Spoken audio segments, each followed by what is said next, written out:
আমি যে জিনিসটা আজকে বানাচ্ছি সেই জিনিসটা খুব সামান্য বা খুব অল্প উপকরণ দিয়েই এটা বানানো যাবে। এটা বেশিরভাগটাই যেগুলো আমরা ফেলে দিই বা যেগুলো অপ্রয়োজনীয় জিনিস, সেই অপ্রয়োজনীয় জিনিসগুলো দিয়েই আমি এটা বানিয়েছি। আপনারা চাইলে এটাকে নতুন কিছু বা নতুন রিক্রিয়েট কিছু করতে পারেন। তো চলুন দেখে নেওয়া যাক আজকে কি বানালাম। যদিও বা এটা আমি বানিয়েছিলাম ঘরে সাজিয়ে রাখার জন্য। আপনারা আপনাদের ভালোবাসার মানুষ কিংবা কারো বার্থডে, কোনো স্পেশাল দিনে এগুলোকে আপনারা গিফট হিসাবে ইউজ করতে পারেন। তো আমি যেটা করেছি সেটা হলো একটা ফ্লাওয়ার যে বুকে হয় সেরকম ফ্লাওয়ার বুকে টাইপের একটা জিনিস বানানোর চেষ্টা করেছি। আমরা অনেক সময় কি করি, জিনিসটাকে স্টোর করতে চাই, তো ওটা স্টোর করা যায় না যেহেতু ফুলের হয়, মানে অরিজিনাল ফুলের হলে স্টোর করা যায় না। তো আপনারা ফোমের ফুল দিয়েও করতে পারেন বা প্লাস্টিক ফুল দিয়েও করতে পারেন। আমি এখানে A4 যে পেপার হয় এই A4 পেপারের ফুল দিয়েই করেছিলাম। A4 পেপারের ফুলগুলো আমি বানিয়েছিলাম নিজের হাতে। তো এই যে এই ফুলগুলো, মানে ফুল বলতে আই মিন রোজটাকে ইউজ করেছি আমি। আপনারা চাইলে অন্য কোনো যে কোনো ফুলও ইউজ করতে পারেন। আমি এখানে রোজটাকে ইউজ করেছি কারণ ওটাই আমি যেহেতু ফ্লাওয়ার বুকেই করব, ফ্লাওয়ার বুকে হিসেবে আমার মনে হয় রোজ বুকেটাই দেওয়া বেটার। তো এই জন্য আমি রোজ বুকেটাই করেছিলাম। তো আপনারা চাইলে যে কোনো ফুল, যেই ফুলটা আপনারা বানাতে পারেন বা যেই ফুল বানাবেন ভাবছেন, তো সেই ফুল দিয়ে আপনারা বুকেটা তৈরি করতে পারেন। আর এখানে আমি যে গোল মতো একটা জিনিস তৈরি করেছি, যার উপরে আমি ফ্লাওয়ারগুলোকে বসাবো, সেই গোল যে বলের মতো, সেই বলের মতো অংশটাও আমি যে বানিয়েছি সেগুলোও রিইউজ, মানে যেগুলো আমরা ফেলে দিই সেই জিনিসগুলোকে আমি রিইউজ করে বানিয়েছি। এইগুলো আমাদের যে কাট আউট বিভিন্ন ধরনের পেপার বা যেই পেপারগুলো আর লাগবে না, যেগুলো আমরা ফেলে দিই, সেরকম ধরনের পেপারগুলো দিয়েই আমি এই মানে ওই বলের যে অংশটা, মানে গোল অংশটা, ওটা আমি বানিয়েছি। তারপরে তো এই ফুলগুলো বানাচ্ছি, আপনারা ফুলগুলো বানানো পর্যন্ত দেখুন।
গিলি গিলি ফু, বাবা কতগুলো রোজ চলে এলো। বানালাম এই কটা রোজ আর এতগুলো রোজ চলে এলো।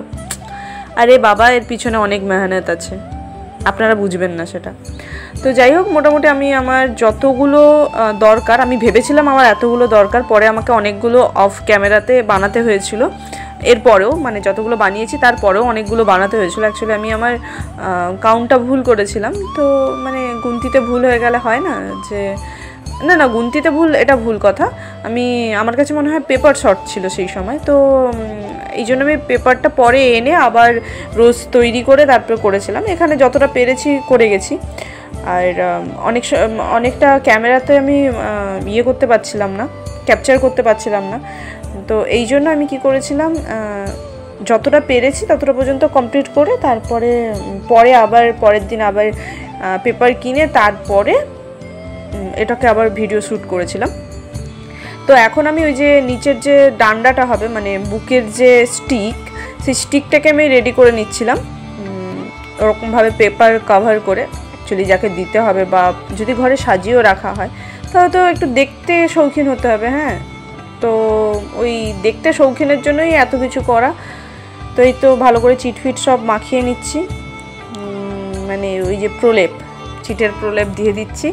আর তারপরে হ্যাঁ যত ইচ্ছা চেপে একদম ইয়ে করে দেবেন তার মুন্ডিটাকে। যাই হোক, মোটামুটি যদিও বা আমি যতটাই চাপছিলাম তারপরেও উঠে চলে আসছিল। আমি মোটামুটি একদিন পুরো রাখার পরে তারপরে জিনিসটা একটু শক্ত হয়েছিল। আসলে আমি চিটটা অনেকটা পরিমাণ দিয়ে দিয়েছিলাম। দেখুন এখানে ভিডিওটা যে আমি শ্যুট করছি এটার অর্ধেক অংশটা দেখাই যাচ্ছে না, তো এই জন্যই আমি অফ ক্যামেরাতে পুরোটা কমপ্লিট করেছিলাম। তো যদিও বা আমার দেখানোর সুযোগ হয়নি সেটা। যাই হোক, এই ভিডিওটা যে আমি করছি এই ভিডিওটা পুরোটাই মনে হয় অফ ক্যামেরা হয়ে যাচ্ছে, কারণ যেহেতু আপনাদের কাছে দেখাতেই পাচ্ছি না, তো চিট লাগানোটা না দেখালেও কোনো ব্যাপার নয়, বাট তাও আমি দেখতেই পাচ্ছিলাম না, মানে আমি ভিডিও করার পরেও আমি দেখতে পাইনি যে আমার ভিডিওটা এরকম অর্ধেক কাট আউট হয়ে আছে। মানে আমি যেখানটায় লাগাচ্ছিলাম চিটগুলো সেই জায়গাটাই দেখা যায়নি আমার, তো আমার সেটা পরেও নজর পড়েনি। যাই হোক, এখন তো আর কিছু করার নেই। তো যাই হোক, মোটামুটি এরকমভাবে 4-5টাই ফুলটা লাগাতে হবে।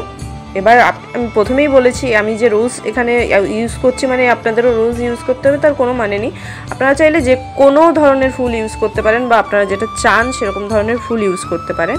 তো হ্যাঁ, আমি তারপরে ভিডিওটা করার পরে, মানে ভিডিও নয় অ্যাকচুয়ালি ফুলটা পুরোটা বানিয়ে নেওয়ার পরে আমি ভাবলাম যে চলো আমার কাছে একটা জিনিস আছে, যখন লেস আছে তখন ওই লেসটাও লাগিয়ে নেওয়া যাক। এবার লেসটা তো আর এমনি চিট দিয়ে লাগবে না, তখন আমি B7000 যে আমার মানে ক্রাফটের যে চিটটা থাকে আমি ওই চিটটাকে ইউজ করেছি। আপনারা চাইলে যে কোনো চিট ইউজ করতে পারেন, যেটা অনেক দিন থাকবে ওরকমভাবে চিটটা দেবেন।